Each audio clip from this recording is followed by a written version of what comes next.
Injury news, if you're a 49ers fan. We're in Casper. We're in the driverless car. We're going to head up to the water. I think that the view's going to be quite nice there today. No fog. I think that summer has officially hit in San Francisco, as it usually does around the first day of October. But let's begin this with the best news for the 49ers. Fred Warner's day-to-day with the ankle injury. There had been some fear last night when he couldn't return to the game despite trying in the second half that this would be a longer-term injury. But Fred Warner has missed only one game in his entire career. This guy is an absolute Iron Man, a bionic man, if you will. That one miss came against the Seattle Seahawks in 2021. He has played in 99% of his career games, and I think that he's going to play against the Cardinals on Sunday. Seems to be a very good chance with Fred Warner being day-to-day. In fact, day-to-day seemed to be the flavor of the day for the 49ers. Jordan Elliott, the defensive tackle who hurt his knee, also listed as day-to-day. So probably not an MCL, which I think had been a fear as well. That could have sidelined Jordan Elliott for several weeks. Jacob Cowing, shoulder injury, day-to-day. George Kittle, rib injury, day-to-day. Chris Conley, oblique injury, day-to-day. Kyle Juszczyk, shoulder injury, day-to-day. That's it. That's it from the game. So all day-to-day injuries, all with a good chance of returning this week against the Arizona Cardinals. Chris Conley wants to heal up as well. He came in with an illness in this game and did not feel well throughout it. It said that his head was throbbing. I mentioned it last night. It's got to be tough to play a professional football game when you're sick. And Chris Conley had to do that yesterday, but he toughed through it. He was there slumped in this chair up at his locker afterward. I kept my distance when I was talking to him. You know, a bug has been going through the 49ers locker room. Trent Williams, I think, might have still been a little sick yesterday as well. And there was obviously Chris Conley who picked it up. He told me that a couple other players in the locker room had been afflicted with the bug. Unbelievable. This guy's trying to squeeze his way past us here in the driverless car. But it's a little bit of a traffic jam. I could show you guys what's going on. That's the driver. That's the guy who we let go. And he had the nerve to pull out in front of us. Oh, well, it's all good. We continue on. So that bug hit the 49ers locker room. They obviously want to heal up. You guys don't want guys sick. That's going to be tough. But I will have to say, to Trent Williams' credit, I watched the tape. Jordan Mason's last run, a 25, 26-yarder, that firmly put him over 100 yards for this game and gave him the NFL rushing lead for a couple hours before Derrick Henry took the rushing lead in Sunday Night Football. Trent Williams was 30 yards downfield sprinting and blocking his ass off on that play. And there were 70 seconds left in the football game. This was garbage time. I think it's safe to say that Trent Williams has played his way into shape when we see something like that. Because, his tongue was cramping a couple weeks ago in the season opener. He had to go into the 49ers locker room to get an IV. So obviously he wasn't in the best shape as you'd expect following the holdout to begin this journey. But he's played his way there because it was a warm day down in Santa Clara yesterday. And the fact that, he wasn't cramping, didn't need an IV to finish this game, and was blocking his ass off 30 yards downfield in front of Jordan Mason during garbage time, I think that's a good sign for the 49ers. I also think that's such a positive reflection of this team's culture. The fact that Williams, an all-pro, just signed for way more guaranteed money than he had before, is going after it like that, even in garbage time, blocking for one of his younger teammates that hadn't been paid yet. That's a reflection of what I've seen in the 49ers locker room. And it's been good for San Francisco in the locker room. They've gotten a lot of the right guys in there, and I think Trent Williams definitely has fit that culture well for this football team. Christian McCaffrey, back in headlines, even though there was no actual update. This just won't end with Christian McCaffrey because, oh, wow, look at this. We're going to go on the yellow. I love it. Epic. Good turn. Well executed. Last week, John Lynch was on KMBR, and he literally said, and I quote, Christian McCaffrey has bilateral Achilles tendonitis, meaning he has Achilles tendonitis in both of his Achilles tendons. All of a sudden today, the internet is acting like that's some kind of new news. John Lynch said it out loud last week. So I'm not really sure why all of this recycling of news is happening with Christian McCaffrey. And there's a lot of fake news with Christian McCaffrey as well. I guess it's because we have the vacuum of uncertainty and people see an opportunity on the aggregators, especially online, see an opportunity in the vacuum of uncertainty. But I'm just going to sit here and tell you the truth, and that is uncertainty rules the day with Christian McCaffrey. There doesn't have to be an update just because we don't have one. There's no need to force an update. And we already got this update on the bilateral tendonitis last week. What that means is that the tendonitis is in both ankles. Kyle Shanahan clarified slightly today, saying that it's stronger in one ankle or one Achilles tendon than the other. And that there was some overcompensation that happened earlier in the time frame of the injury that caused it to transfer over to the other side. Either way, the 49ers need the inflammation in both Achilles to subside permanently, or at least for long enough so that Christian McCaffrey can return and ramp up his physical activity. They're planning to begin the ramp-up process today. So we should have a little bit of an update on how the ramp-up process is going a little bit later this week. Ian Rappaport gave some new information this past weekend when he said that Christian McCaffrey received PRP treatment, platelet-rich plasma treatment, in Germany.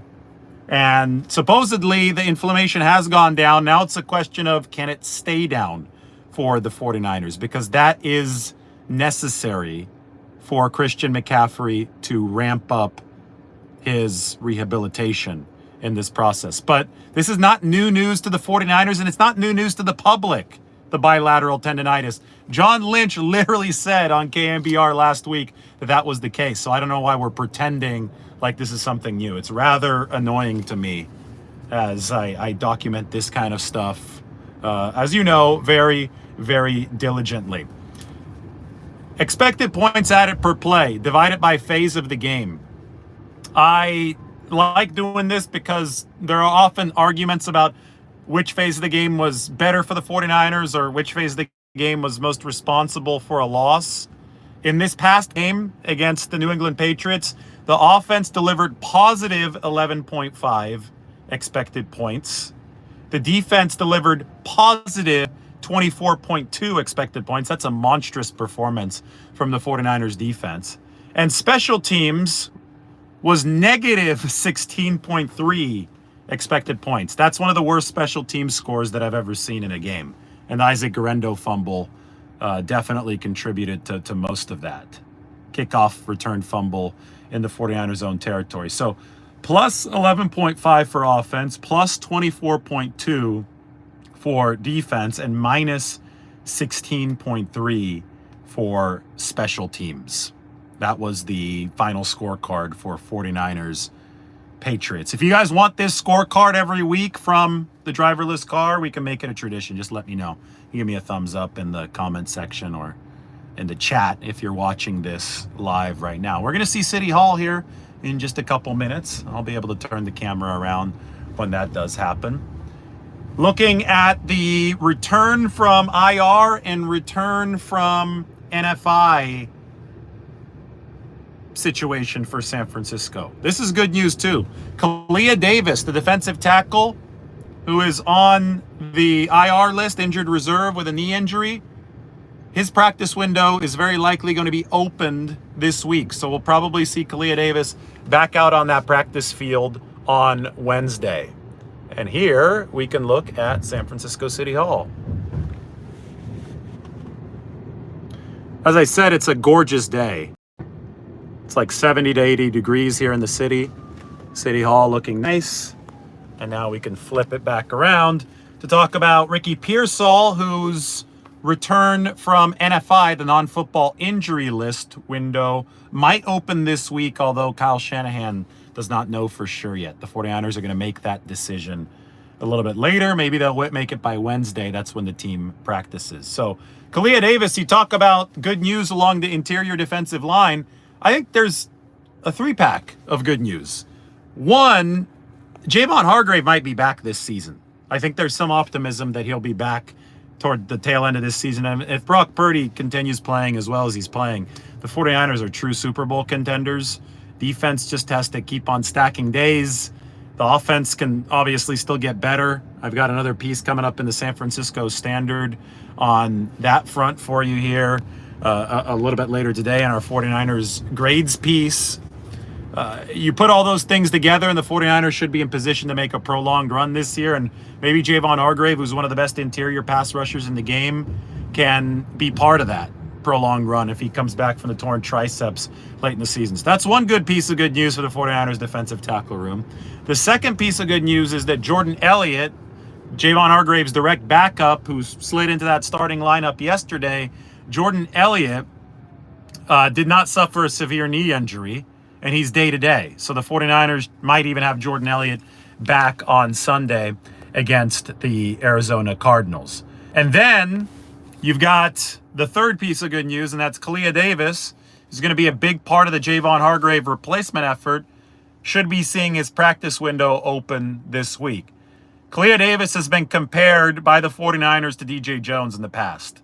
Extremely explosive player who unfortunately has been shelved due to injury rehabilitation for the majority of his time so far with the 49ers.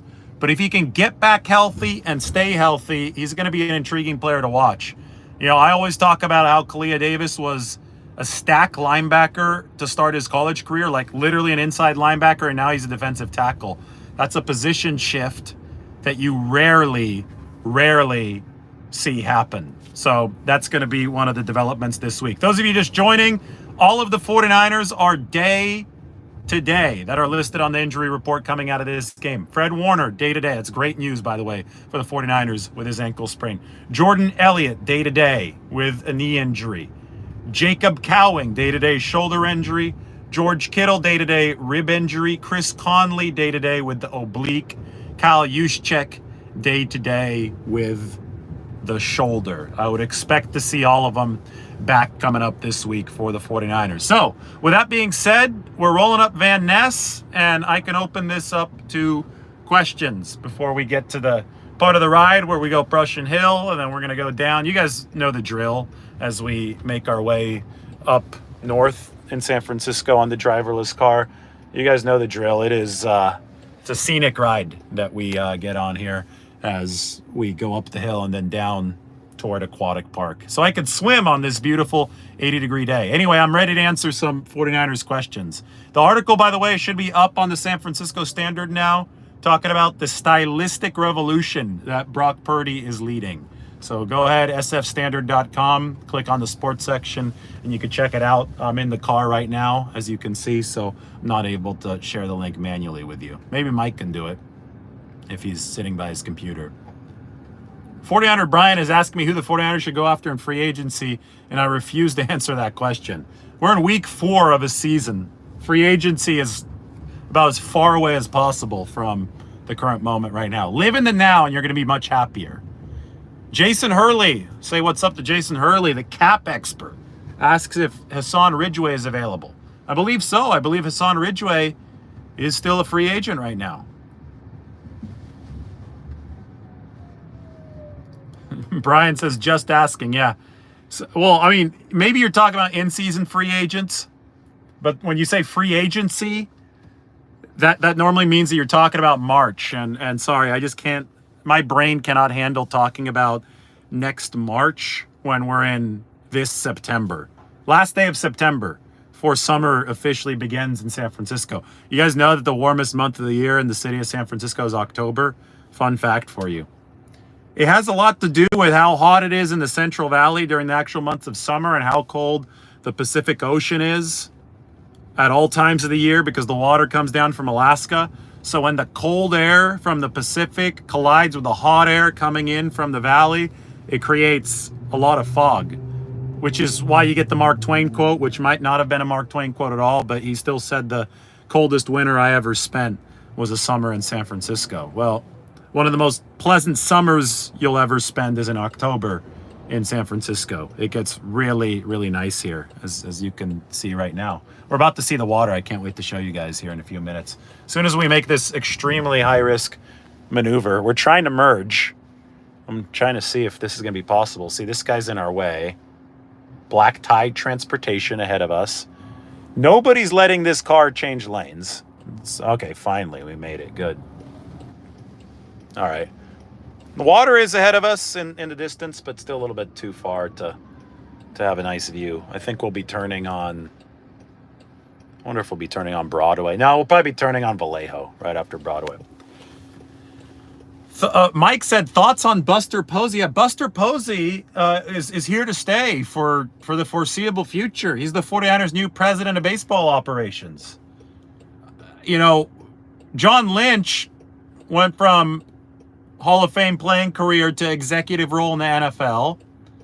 Buster Posey's going to be in the Hall of Fame in baseball. Now he's executive for the Giants. So both San Francisco teams, I know the 49ers technically play in Santa Clara, but they're called the San Francisco 49ers. Both of these teams have former playing greats, although Lynch didn't play for the Niners, but they have former playing greats as executives. I'm sure that's going to get the fans really excited. And I think that, you know, one thing, and another one of these situations that's happened that might actually be more comparable to the Buster Posey situation is John Elway. John Elway went from a Hall of Fame quarterback for the Denver Broncos to the general manager and then the president of the Denver Broncos. And they won a Super Bowl when John Elway was in charge. I don't buy the whole he doesn't have executive experience argument. Executive experience and the ability to lead in that kind of role is the ability to be a good CEO. And the ability to be a good CEO is incumbent on leadership skills, delegation skills, people skills. And guess what? If a guy had a Hall of Fame playing career, he's probably going to have good people leadership skills. You have to be a leader to be a Hall of Famer. You can't be a follower. You have to be a good leader. Look at us making the turn. Here's the meter maid coming through, giving somebody a parking ticket. I've read somewhere that the city of San Francisco gives out like $100 million in parking tickets every year. That is an obscene amount. So I've gotten some of those parking tickets. I would have to say that I'm fairly good at avoiding the street cleaning tickets and all that comes with it. We're making our way up Russian Hill now, by the way. So I'm going to give you guys a look at Casper making the steep climb. Definitely a lot easier to do this than be on my bike as we're making the climb. Anyway, I think that Buster Posey showed great leadership over his time as a player with the Giants. I think John Lynch showed great leadership over his time as a player with the Bucks and the Broncos. And why can't that translate over into the executive booth? We passed one of my favorite Italian restaurants, but I always mention that, so decided not to emphasize it as much today. We're going to go down the cable car tracks, which is going to be a lot of fun right now. We're going to turn left on Hyde. I'm ready for a few more questions before we arrive at our destination in 7 minutes. So go ahead and fire away. As we head down Restaurant Row. Just like the cable cars. Hopefully we see one coming down this way. Do I think the Chiefs right now could beat the 49ers? Well, anybody could beat anybody on any given day, but I think currently, as we speak, and as we pass the best Turkish coffee ice cream in San Francisco, I think that the 49ers are a better team than the Chiefs. No Rashee Rice now for the Chiefs. That's a big loss for them. Patrick Mahomes is not playing that well right now. Brock Purdy playing some excellent football for the 49ers. Now, they're not at top efficiency yet without Christian McCaffrey. The defense obviously has given them one really good game against the Patriots yesterday, but it's coming off 2 bad weeks. And the special teams has been atrocious, so 49ers are not yet a complete version of themselves yet, but neither are the Chiefs. And the good thing for both teams is that game is not for another few weeks. Then maybe there'll be another game past that between the 49ers and the Chiefs. But it's a good question. I do think if they played today, though, the 49ers would have the edge just because Kansas City's offense isn't really moving a needle right now. Might give the 49ers defense a little bit of a break, to be honest, given how bad that receiving situation is. Somebody asked about McCaffrey's Achilles. No, this is not new news. Christian McCaffrey. It's a new view, though, for you guys. We're about to pass Lombard Street, otherwise known as Lombardi Street, if you decide to add an I to it. Here we go. We got people. I still can't believe these people who decide that it's a good idea to cross. Well, actually, that car, which was a human driver, look at this guy. Look at the nerve on this guy right here. It was our right of way. Unbelievable. Blocks our view of Lombard Street, too. Typical. Here we go. About to see Alcatraz. We're going down Hyde Street. This is the steep one. Gonna test our brakes right now. It is a beautiful 80-degree day in San Francisco. Alcatraz looking good. The bridge, by the way, is looking good on this side. You could see it over there. The park is also a very inviting place on a warm day like today. And it could be fun to ride the cable car. There you go.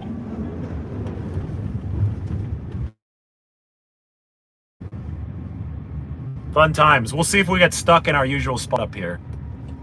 Oh, we decided to make a turn to get around it. Nice. I guess that, normally we'd gotten stuck behind the cable cars that are just idling in front of us. That's happened several times on the show. I wonder if Waymo watches my lives. There might be 49ers fans one of the programmers is like, we got to make sure that doesn't happen again, because it's embarrassing whenever Lombardi's on his live and the car gets stuck. So instead, we've decided to make a turn, and we're going to be there in 3 minutes. I'm waiting for more questions. I obviously can't see all of them coming through when I'm focused on a couple different things, so you can go ahead and type them right now.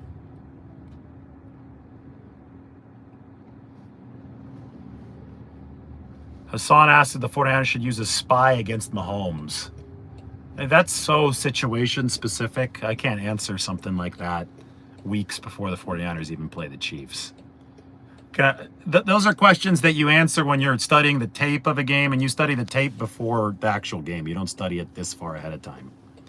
Can this car go down Lombard Street if possible? I think so, but they might have it programmed to not do that. Lombard Street typically takes a lot more time to go down because it's crowded with tourists, as you saw, and people who don't know how to drive, as you saw, trying to cut us off. And these cars are programmed to try to get from point A to point B efficiently and quickly. So I don't know if Lombard Street is the best way to do that. Predictions for the game tonight. Seattle playing tonight.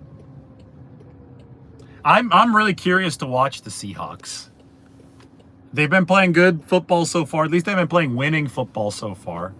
I guess we can't confuse good football with winning football. Maybe in this case you can. I've watched a little bit of the Seahawks. I'm about to start delving way further into them this week because they're coming up. I mean, the 49ers are headed up to Seattle, not this Thursday, but the next. It's going to be bang, bang. Two close games played close to each other. 49ers Cardinals, 49ers Seahawks. So I am looking forward to watching Seattle tonight. I don't have a prediction tonight, though. I'm just going to sit back and watch.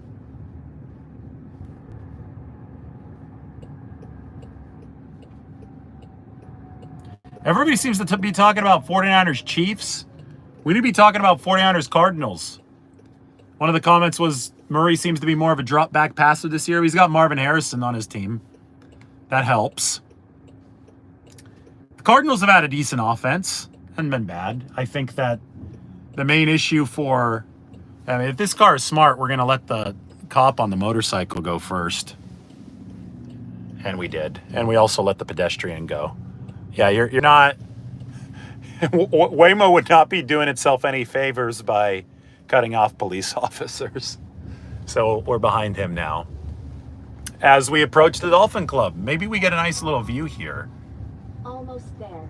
Don't forget your phone, keys, or bag.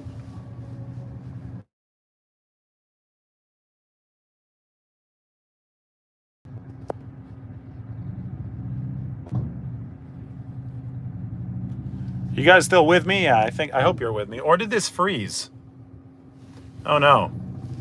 I think the camera might have frozen. And if that's the case, then you won't get the view at the end. But that's okay. I'm going to end the stream right now anyway. Yeah, Mike said you can't see anything. Well, maybe you can hear me. Okay, you could. I'm pulling up anyway, so I'm going to say bye to everybody. We could blame it on my wife. Margot called me on the phone that I'm using, and it screwed up the camera feed. So, oh well. I'll call her back, and I'll talk to you guys soon.